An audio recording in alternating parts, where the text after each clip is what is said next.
नमस्कार and welcome back. ये मैं क्या देख रहा हूं? अगर आप फोटोज देखेंगे जो मैं अभी दिखा रहा हूं, ये जियोपॉलिटिकल इम्पॉसिबल इवेंट है। ईरान के अंदर तीन चीजें पैरेलली चल रही हैं। एक, वहां पे जो ईरान के लोग हैं उन्होंने इजराइल को बोलना शुरू कर दिया, प्लीज बॉम्ब अस। ये रहा खमैनी का घर, इसको प्लीज तबाह कर दीजिए। और वहां पर उन्होंने F-15 को तैयार करना शुरू कर दिया है।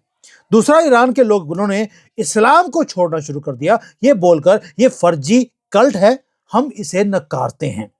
यानी कि ईरान के मुसलमानों ने ओपनली बोलना शुरू कर दिया है इस्लाम के खिलाफ। और तीसरा, उन्होंने बोल दिया कि मौलाना जो हैं ये गंद डालते हैं, हम अब मौलानाओं का जो ये पूरा सिस्टम है इसे हम एक्सेप्ट नहीं करेंगे। खमेनी की डेथ की बातें बोल रहे हैं और इजराइल को एड्रेस बता रहे हैं कि यहां खमेनी बैठा है बुरके में छुप कर।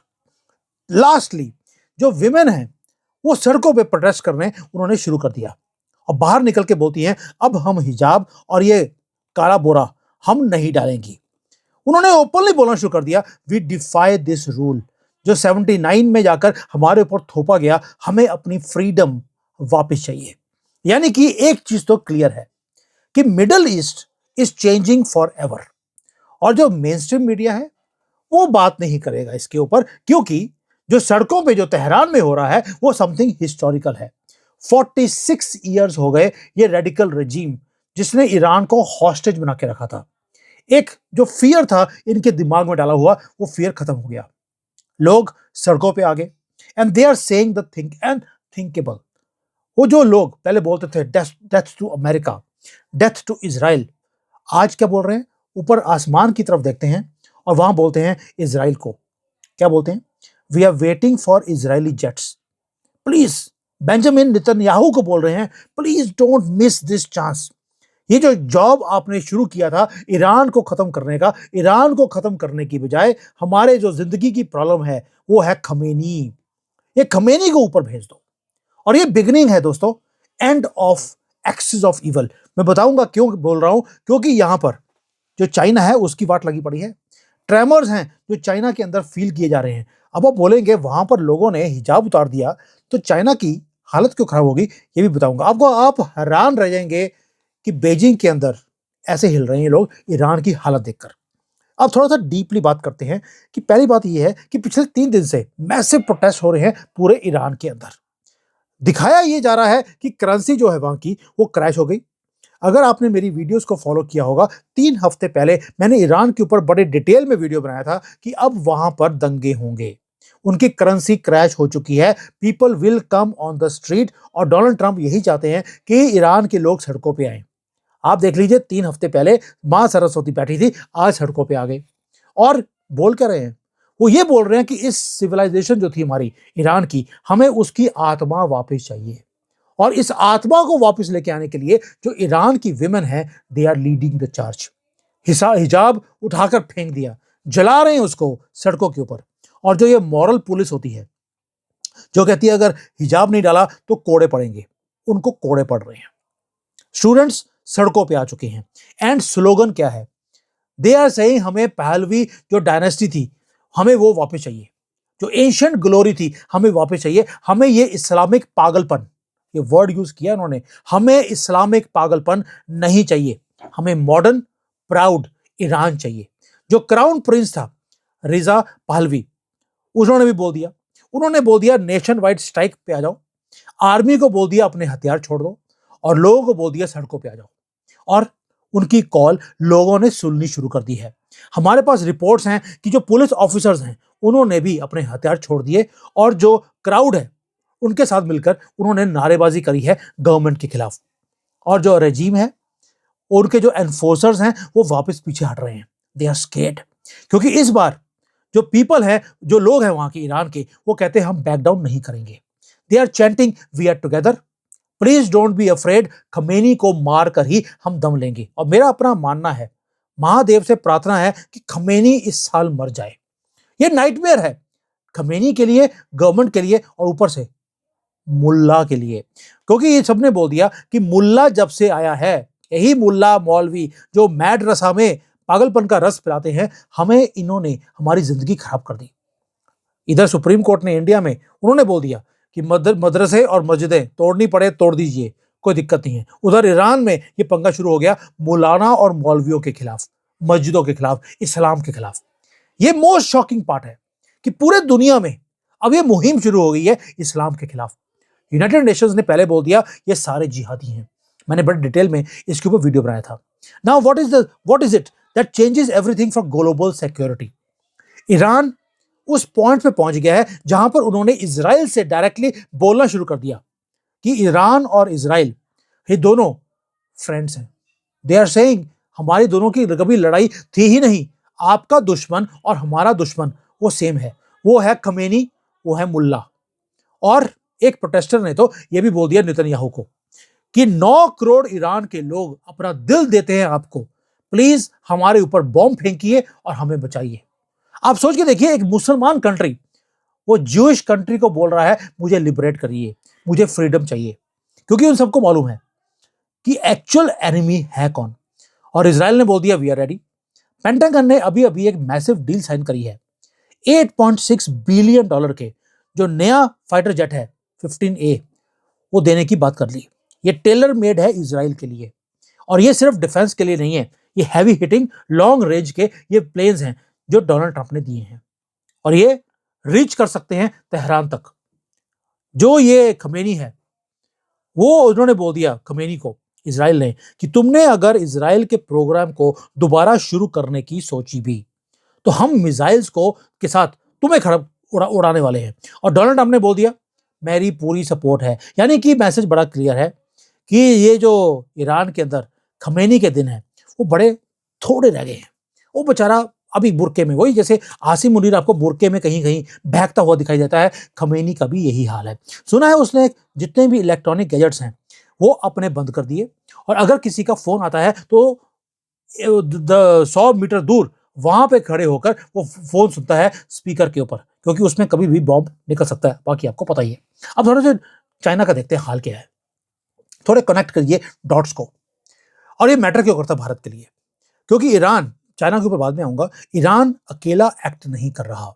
ईरान प्रॉक्सी है, क्लाइंट स्टेट है, और इनको अगर जो मिसाइल्स हैं, टेक्नोलॉजी है, इनका इवन जो तेल है, जो सैंक्शंस है इसके ऊपर, लेकिन खरीदता कौन है?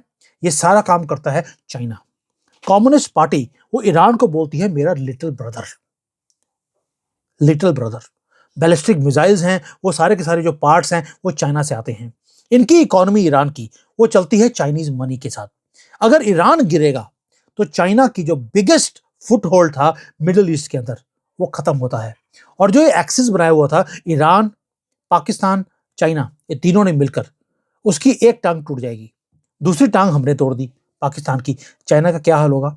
इसलिए बीजिंग जो है वो टेरिफाइड है आज की डेट में, क्योंकि उन्होंने इतनी इन्वेस्टमेंट, इतना टाइम लगाया है ईरान के ऊपर, उसको पालने के लिए, उसको यूज करने के लिए। आज चाइना 2-3 कंट्रीज के सर के ऊपर खड़ा हुआ था। ईरान से इलीगली तेल खरीदना, वेनेजुएला से तेल खरीदना, और रशिया से जो तेल सस्ते में खरीद रहे थे, जो हम भी खरीद रहे हैं।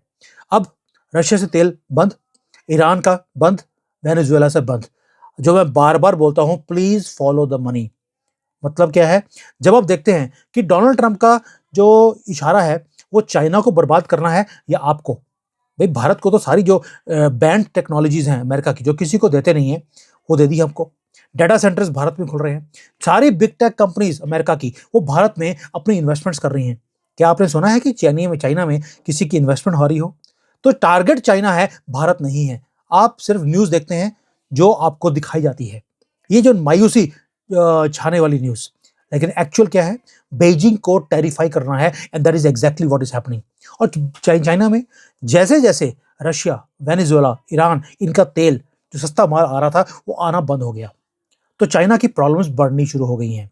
इनका जो सिस्टम है चाइना का, it is started decaying from inside, और इतना ज्यादा डिके हो चुका है कि पिछले 1 साल में चाइना के जो प्रेसिडेंट हैं उन्होंने 65 हाई लेवल के ऑफिशियल्स को 1 साल में खत्म कर दिया। कुछ ऊपर चले गए, कुछ को पूरी उम्र के लिए कैद में कर दिया। आपने कभी भी ये चीजें पहले नहीं सुनी होगी। रीजन क्या है? ये कोई पुराने प्रेसिडेंट्स के प्रमोट किए हुए लोग नहीं थे, ये शी जिनपिंग ने खुद प्रमोट किए थे, और आज खुद ही उनको अरेस्ट कर रहा है। इसका मतलब है कि जब इकोनॉमी खराब होनी शुरू होती है तो फियर आना शुरू होता है। ये फियर है जो आपके सामने दिखाई देता है चाइना के अंदर। थोड़ा बिगर पिक्चर देखिए आप। चाइना नीचे गिर रहा है, खुद पैनिक में है। उसका दोस्त पाकिस्तान भिखारी तो पहले ही था, अब वो कंगाल भी हो चुका है। अब उसकी जो इज्जत है वो लूटने वाली है। मोदी जी ने प्लान बना लिया। ईरान ब्रिंक ऑफ रेवोल्यूशन है। और जो डिक्टेटर्स होते हैं वो हमेशा दिखाते हैं अपने आप को बड़े टफ। वो बेशक शी जिनपिंग हो, वो बेशक वो ईरान का डिक्टेटर खमेनी हो, लेकिन जो उनकी फाउंडेशंस होती हैं वो रेत के ऊपर क्रिएट की होती हैं। हल्का सा रेत में पानी डाला, वो पूरा का पूरा जो पूरा स्ट्रक्चर है वो हिल के हाथ में आ जाता है। Now what does mean for India? बड़ा इंपॉर्टेंट है ये वैलिडेट करता है एक चीज को कि जो रेडिकल आइडियोलॉजी है उसके ऊपर आप अपने फ्यूचर को बिल्ड नहीं कर सकते। ये जो रेजिम्स हैं जो इस्लामिक पागलपन के ऊपर खड़ी की हुई हैं, ये इवेंचुअली कोलैप्स करेंगी। वो बेवकूफ नहीं है यूएई वाले, सऊदी वाले। वो आज दुनिया भर में वो किस इन्वेस्टमेंट्स कर रहे हैं, लेकिन वो किसी मुसलमान कंट्री में इन्वेस्टमेंट नहीं करते। वो भारत में कर रहे हैं, पाकिस्तान में नहीं कर रहे। वो अमेरिका में, यूरोप में कर रहे हैं, लेकिन वो सीरिया में इन्वेस्टमेंट नहीं कर रहे। वो इजराइल में इन्वेस्टमेंट कर लेंगे, गाजा में नहीं करेंगे। वो बेवकूफ नहीं है। उन्हें मालूम है कि ये सारी की सारी जो रेडिकल आइडियोलॉजी के ऊपर कंट्रीज खड़ी हैं ये खत्म होगी और ये कोलैप्स करना ही करना है। आज ईरान के लोगों ने बोल दिया, हमें क्या चाहिए? फ्रीडम चाहिए। हमें पागलपन जो है, इस्लामिक पागलपन, उससे फ्रीडम चाहिए। हमें शरिया नहीं चाहिए, हमें डेमोक्रेसी चाहिए। और ये ट्रू हिस्ट्री है जिसके साथ वो अपने कनेक्शन दोबारा लेके आना चाहते हैं। ये जो फॉरेन से आया हुआ रेडिकल पागलपन है वो नकारते हैं उसको, और ये बोलते हैं कि हमें इस टेरर से हमें छुटकारा चाहिए जो इन्होंने ईरान के खमेनी ने पूरी दुनिया में एक्सपोर्ट किया हुआ है। और साथ में मैं क्यों खुश हूं? क्योंकि जो आज ईरान में हो रहा है वहां पे लोगों ने बोलना शुरू कर दिया, चाइना से हमें छुटकारा चाहिए। इजराइल के साथ हाथ जोड़ने को तैयार है। और हम भी चाइना से दुखी हैं क्योंकि वो एक्सपेंशनिज्म की बातें बोलते हैं हिमालयस के अंदर। यानी कि पूरी दुनिया वेकअप हो रही है। अगर ईरान वेकअप हो सकता है, आप सोच के देखिए, ईरान के लोग इजराइल को बोल रहे हैं हमारे कंट्री को बॉम्ब कीजिए और यहां पे बॉम्ब कीजिए ताकि हमारे छुटकारा मिले इस पागलपन का, जो शुरू होता है मैड रस आ से। और मुझे मोहम्मद के बारे में आपको बताने की जरूरत नहीं है। अब सोच के देखिए, जिस दिन खमेनी मरेगा ये शॉक वेव्स आने वाली हैं चाइना में और इस्लामाबाद में, क्योंकि इन दोनों कंट्रीज को मालूम है कि खमेनी के मरते ही जो एशिया का मैप है वो चेंज होने वाला है। एंड ईरान के लोग बोलते हैं नक्शा चेंज होता है, होने दीजिए, लेकिन एटलीस्ट हमारी जो लाइफ डार्कनेस में है उसमें कुछ तो शांति आएगी। इजराइल ने अपने जेट्स को ऑलरेडी लोड करना शुरू कर दिया, ये कंफर्म न्यूज है। काउंटडाउन शुरू हो चुका है। हिस्ट्री इज बीइंग रिटन 2026 में। अब बड़े बड़े न्यूज आपके सामने आएंगे और मेरा अपना मानना है कि 2025 तक मोदी जी ने पिछले 11 सालों में एक फाउंडेशन बनाना था, वो हमारे सामने आ गया कि फाउंडेशन बन चुका है। अब आप देखिए, सुप्रीम कोर्ट जो भारत का है उन्होंने भी क्या बोल दिया, मदरसे को तोड़ना पड़े, इलीगल मस्जिदें सारी हैं तोड़ना पड़े, नेशनल सिक्योरिटी के लिए आपको इजाजत है। आपने लास्ट टाइम ये कब सुना था? वहां पर ईरान में प्रोटेस्ट शुरू हो गए, यहां पर सुप्रीम कोर्ट रास्ते पे आ गया। उधर अमेरिका ने और यूनाइटेड नेशंस ने मुसलमानों को उग्रवादी डिक्लेयर कर दिया। अब इसके बाद अच्छे दिन नहीं आएंगे तो और कौन से दिन होते हैं? एंड ये लड़ाई वो है जब अब हम मिलकर जी सकते हैं। आइए ये 2026 का आगाज करते हैं ये वंडरफुल वंडरफुल न्यूज के साथ। आज 3 न्यूज मैंने शेयर करी हैं, तीनों में हैप्पी न्यू ईयर हो गया है। Thank you. जय हिंद, वंदे मातरम।